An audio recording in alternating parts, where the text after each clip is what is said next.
오늘은 하나님 없는 계획이라는 제목으로 하나님의 말씀 나누려고 합니다. 한 초등학생의 방학 계획표입니다. 보이실까요? 잘 안 보이시겠죠? 제가 설명해 드릴게요. 저녁 10시부터 아침 7시까지 잠자기, 7시부터 9시까지 밥 먹기, 밥을 2시간이나 먹죠? 9시부터 11시까지 10분 쉬기라고 되어 있는데 2시간 동안 쉬는 거예요. 다시 점심밥 먹기 1시간, 쉬기 1시간, 놀기 3시간, 들어오기 30분. 그래도 양심은 있어요. 숙제하기 2시간 반, 저녁 먹기 2시간, TV 보기 1시간으로 하루 일과가 끝납니다. 자, 이 계획표는 대부분 놀겠다는 확실한 목적이 보입니다. 여러분, 그런데 이 계획대로 될까요? 안 될까요? 저는 절대 안 될 거라고 믿습니다. 이 모든 계획을 아시는 전지하신 어머니께서 그의 등짝을 내리치시며 네가 범사에 계획하는 바가 실로 악하구나 라고 책망하시며 다른 계획표를 엄마가 줄 것이기 때문입니다.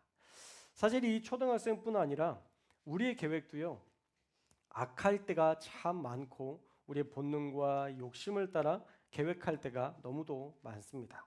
그래서 우리는 욕심이라는 틀 안에서 무언가를 계획하기 때문에 우리의 생각과 우리의 계획이 바른 길로 나아갈 수 없게 되는 것이죠. 우리는 지난주에 아도니아의 심리전이라는 제목으로 말씀을 나눴습니다. 생전에 다윗을 모셨던 수냄 여인 아비삭을 아내로 달라는 이 아도니아의 요청으로 그가 아직 왕권에 대한 야욕을 다 끝내지 못했다라는 것들을 이야기했었죠. 은근슬쩍 이 밧세바 왕비를 통해서 이 일들을 진행하려고 했지만 아도니아에게는 더 비극적인 결말로 끝맺고 맙니다. 자, 그 내용이 오늘 말씀에 등장하는데요. 지혜로운 솔로몬은요, 이 아도니아의 어줍지 않은 반역 계략에 넘어가지 않았죠. 자, 19절에 보시면 밧세바가 아도니아의 요청을 이행하려고 솔로몬을 찾아오게 됩니다. 자, 우리 19절 말씀을 한번 읽겠습니다. 19절 시작. 밧세바가 이에 아도니아를 위하여 말하려고 솔로몬 왕에게 이르니 왕이 일어나 영접하여 절한 후에 다시 왕좌에 앉고 그의 어머니를 위하여 자리를 베푸니 아멘. 자, 밧세바는 즉각적으로 솔로몬을 찾아왔고요. 예를 다하여 어머니를 정중하게 모시는 모습이 19절에 나옵니다. 어머니가 오니까 일어나서 영접하고 절한 후에 솔로몬이 왕좌에 앉았고 또 그 어머니를 위해서 자리를 베풀고 그가 또 그의 오른쪽에 앉았다라고 얘기하고 있죠. 정말 정중하게 밧세바를 예를 다해서 모시고 있습니다. 그러자 밧세바는 20절에서 바로 본론으로 들어갑니다. 20절 말씀에 보면 밧세바가 이르되 내가 한 가지 작은 일로 왕께 구하오니 내 청을 거절하지 마옵소서. 왕이 대답하되 내 어머니여 구하소서. 내가 어머니의 청을 거절하지 아니하리다 라고 얘기합니다. 밧세바는 정말 이 일이 큰 일이 아니라고 생각했던 것 같아요. 그러니까 내가 한 가지 작은 일을 구하겠다라고 이야기하고 있잖아요. 이것이 어떤 반향을 일으키고 어떤 반역을 일으킬지 모르고 그저 아도니아의 순수한 청으로 받아들였던 것이죠. 그리고 솔로몬도 어머니의 청이라면 어떤 것이든 거절하지 않을 너그러운 마음을 가지고 지금 대하고 있습니다. 그런데 그 요청이 수냄 여인 아비삭을 아도니아에게 주라고 요청하니까 솔로몬도 안색이 변합니다. 왜냐하면 그 일에서만큼은 그것만큼은 수용할 수 없었기 때문이죠. 그래서 오히려 화를, 분노까지 표출하기 시작해요. 자, 22절 말씀 한번 읽겠습니다. 22절 시작. 솔로몬 왕이 그의 어머니에게 대답하여 이르되 어찌하여 아도니아를 위하여 수냄 여자 아비삭을 구하시나이까? 그는 나의 형이오니 그를 위하여 왕권도 구하옵소서. 그뿐 아니라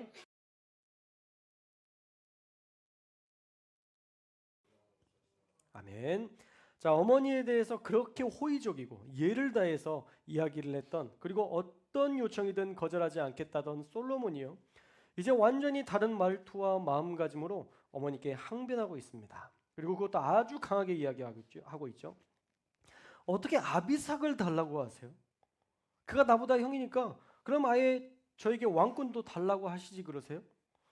이 말 뜻이 뭐예요? 지금 아도니아가 원하는 것은 왕권이다라는 것을 돌려서 이야기하는 것이죠.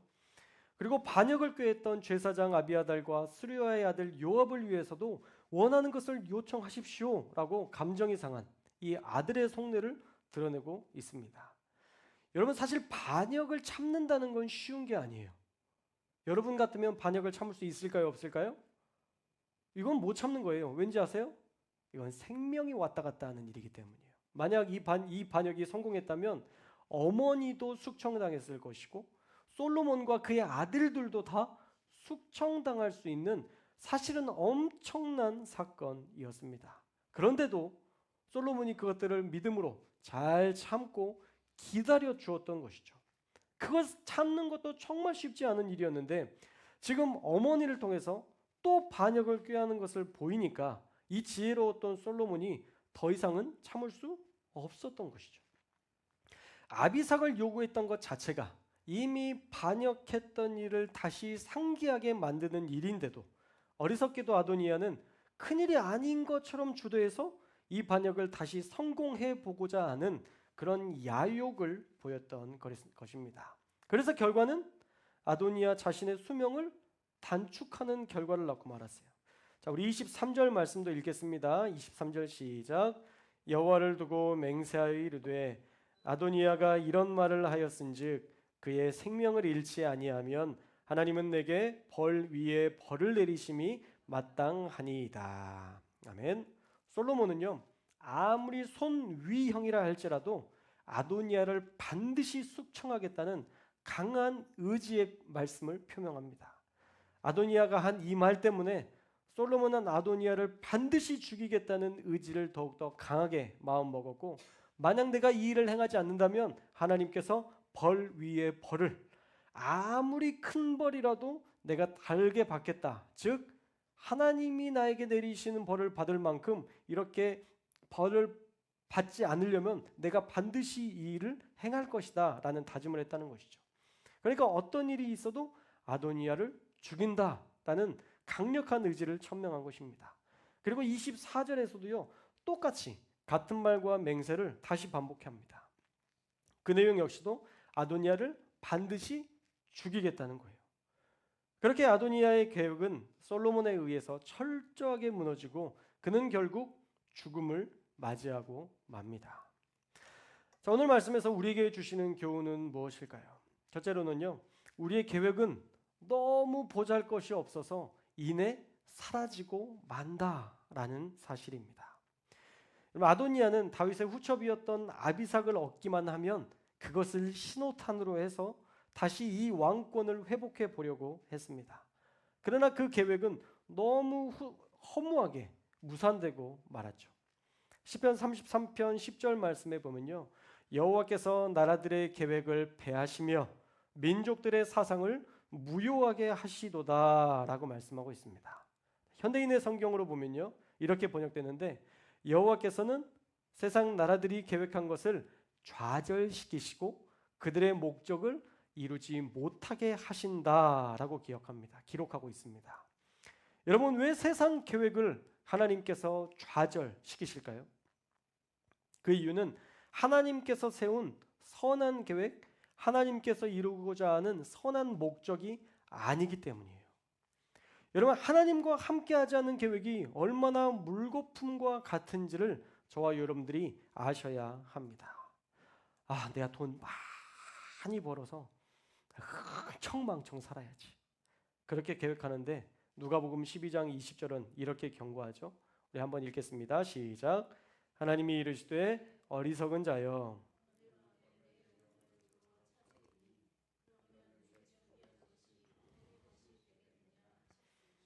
아멘.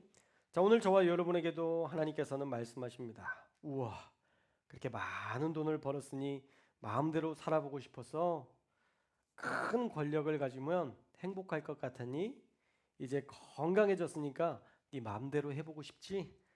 그런데 그 생명 누구 거더라? 내가 네 생명 가져가면 넌 어떻게 할 건데? 라고 무섭게 말씀하십니다. 여러분, 그러고 보면 돈도 권력도 건강도 생명을 주관하시는 하나님의 손에 달려있기 때문에 우리의 의지와 우리의 계획은 그렇게 큰 의미가 없는 것입니다. 그러니 이룰 수도 없고 이룬 후에도 사라질 어리석은 계획에 우리의 인생을 맡겨서는 안 된다는 것이죠. 그래서 우리는 두 번째 교훈을 얻을 수 있는데요. 우리의 인생을, 우리의 계획을 오직 하나님께 맡겨야 한다라는 것입니다. 우리 따라해 볼까요? 우리의 인생을, 우리의 계획을 하나님께 맡깁시다. 아멘. 시편 37편 5절 말씀인데요.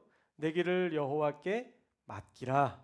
그리하면 그를 의지하면 그가 이루시고라고 되어 있습니다. 여러분, 참 쉬운 길이 여기 있습니다. 우리의 계획을, 우리의 미래를 하나님께 맡기라는 거예요. 그렇게 하나님을 의지하면 하나님께서 그 일을 이루신다라는 것이죠. 여러분, 그러니까 얼마나 쉬운 일입니까? 여러분, 다니엘 기도에 남경필 지사가 나와서 마약으로 씨름하는 아들의 이야기들을 했었잖아요. 자기가 아무리 해결해 보려고 해도 답이 없고 관계는 점점 깨지고 멀어져만 가는데 하나님께 맡기고 성지순례에서 은혜 받으니까 그의 인생이 완전히 달라지잖아요. 저도 지난주에 수련회 다녀왔습니다. 엠마우스 영성훈련이라는 수련회인데요. 영성훈련이라고 하니까 어떤 분들은 이단적인 것들로 생각하는데 우리 교단 내에 총회장만 5분이 계십니다. 강사로. 그리고 우리 교단 내에 유명한 강사분들이 많이 포진되어 있고요. 이번에 저와 함께 하셨던 목사님은 여성삼 목사님, 천호동 교회 원로 목사님이신 그분도 총회장을 역임하셨죠. 그런 분들과 함께 엠마우스 영성 훈련을 다녀왔는데요. 정말 저에게 너무 큰 변화의 시간이었고 제 인생에 정말 큰 극적인 은혜의 사건이었습니다. 별로 프로그램이 대단하진 않아요. 말씀 듣고 기도하고 찬양하고 또 그 전에 기수들이 다시 그들을 섬기기 위해서 모여서 그들을 위해서 간절히 중보하는, 별거 없어요. 대단한 프로그램도 아니에요. 그런데 1년 동안 울어야 할 모든 눈물들을 다 쏟아낸 것 같습니다. 그런데 그렇게 은혜 받고 나니까요, 모든 일들이 대수롭지 않게 여겨지게 됐습니다. 내 문제도 앞으로의 계획도 내 현실도 그렇게 큰 문제가 안 되던데요. 우리가 은혜 받으면요, 우리가 은혜 안에 충만해지면요, 우리 가지고 있는 이 현실의 문제들은 사실 아무것도 아닌 거예요. 문제는 은혜가 없었다는 거예요. 우리가 그 은혜 안에 살려는 그 기쁨을 잊어버렸다는 거예요. 중고등학교 때 그 은혜 받으면 1년 동안 또 힘있게 살아가고 우리가 살았던 그런 은혜의 사건들이 참 많았었는데 우리가 그것을 잊어버리고 놓치고 살았다라는 생각이 들더라고요. 여러분, 만약 하나님이 하시지 못할 일이 있다면 염려해야 됩니다. 그러나 성경에는 분명하게 기록하고 있습니다. 하나님은 능치 못하실 일이 없다. 할렐루야. 단 내게 능력 주시는 자 안에서라고 분명한 한계를 정하고 계셨죠. 하나님 안에 있을 때 우리에게 한계가 없다는 거예요. 우울증과 공황장애로 삶을 포기하시려던 한 목사님이 이 수련을 통해서 은혜 받고 정말 귀하게 간증하는 그 간증을 듣고 정말 감동의 눈물을 흘렸습니다. 그리고 지금은 안산에서 몇천 명 되는 교회에 담임 목사님으로 사역하고 계십니다. 하나님 안에 있으니까요, 그 우울증과 자살 충동과 그 공황장애를 이겨내고 하나님의 사역들을 감당할 수 있는 은혜를 주시더라고요. 불가능한 일이 현실이 되더라니까요. 여러분, 이 수련회에 참석해야만 가능하다는 말이 아니에요. 단지 우리의 인생을 하나님께 맡기면 하나님은 새로운 길을 열어주신다라는 것입니다. 그러니 우리의 계획, 우리의 생각을 내가 짤 것이 아니라 우리 주님과 함께 기도하며 짜고 그것을 주님과 함께 이루어나가는 그 과정들을 우리가 주님께 맡겨드려야 한다는 거예요. 자, 그러기 위해서 먼저 기도해야 합니다. 우리가 할 수 있는 최소한의 일은요, 기도예요. 하나님은 그 기도를 귀히 보시고 하나님이 그 안에서 역사하시는 것입니다. 여러분, 숙제처럼 기도할 때에도, 어떤 때는 의무관처럼 기도할 때에도 하나님은 그 기도를 들으십니다. 그리고 어느 순간 우리의 마음이 열려서 눈물로 기도하는 그때에 하나님이 비로소 응답하시는 응답의 결과를 우리가 볼 수 있게 되는 거예요. 사랑하는 여러분, 여러분의 길도 하나님께 맡겨드리시기를 주님의 이름으로 축원합니다. 오늘 아침에 우리 교회 차가 퍼져서 1m도 못 가더라고요. 갑자기 오르막 높지도 않은데 그 오르막길을 못 가고 더걱 그래서 멈췄어요. 그리고 나서 이제 차를 공업사에 맡겼더니 3시간 만에 고쳤다고 연락이 오더라고요. 여러분, 우리의 인생도요, 우리를 가장 잘 아시고 여러분들을 가장 사랑하시는 우리의 인생의 전문가, 우리의 하나님께 여러분의 삶을 맡길 때 고장난 것은 고치시고 바꿀 것은 완전히 새로운 것으로 교체하여 다시 살 수 있는 능력을 우리에게 주실 줄로 믿습니다. 그러니 오늘 말씀에서 나눈 이 2가지 여러분들이 꼭 기억하셨으면 좋겠어요. 내 욕심으로 인생의 계획을 그리다가 실패하지 말고 그 계획을 하나님과 함께 짜시기를 주님의 이름으로 축원합니다. 그 방법은 바로 늘 예배하며 기도하는 데 있습니다. 여러분, 예배하다가 망했다는 간증 들어본 적 있으세요? 정말 예배 철저하게 드리고 기도 무지 많이 했는데 망했다라는 간증 들어본 적 있으세요? 아마 없을 겁니다. 하지만 예배하지 않고 기도하지 않아서 망한 사람들의 이야기는 여러분 자주 접했을 거예요. 우리 대부분 큰 일이 생기면 이렇게 생각하잖아요. 내가 예배하지 않아서, 내가 기도하지 않아서라고 스스로를 진단하고 있잖아요. 맞아요. 그래서 그렇습니다. 내 가족의 문제는요, 내가 기도하지 않은 탓이에요. 예배에 소홀한 탓입니다.